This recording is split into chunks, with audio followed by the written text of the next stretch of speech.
சாய்ராம் சாய்ராம். ஷிரடி சாய்பாபாவின் சச்சரிதம், அத்தியாயம் 6, பகுதி 7. பின்பு மகாபூஜை, ஆரத்தி உள்ளிட்ட அந்நாளைய நிகழ்ச்சிகள் எல்லாம் நிறைவேறின.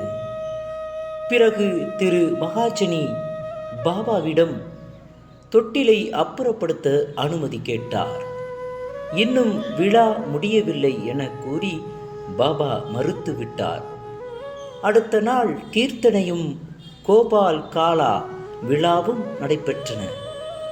கீர்த்தனைக்கு பிறகு தயிரும் பொரி அரிசியும் கலந்து ஓர் மண்பானை உடைப்பதற்காக தொங்கவிடப்பட்டிருக்கும் கிருஷ்ண பரமாத்மா தன் நண்பர்களான கோபாலர்களுக்கு செய்ததை ஒப்ப அதனுள் இருப்பவை எல்லோருக்கும் பகிர்ந்து அளிக்கப்படும்.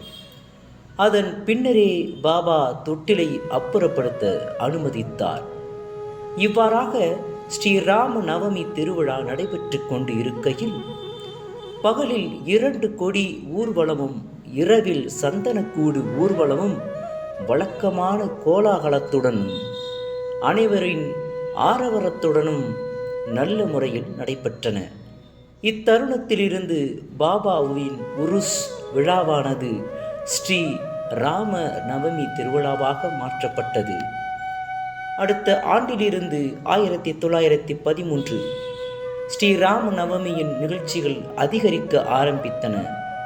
ராதா கிருஷ்ணமாயி முதல் சைத்ராவிலிருந்து நாம சப்தம் இறைவனது புகழை தொடர்ந்து 7 நாட்களுக்கு பாடிக்கொண்டிருப்பது ஆரம்பித்தாள்.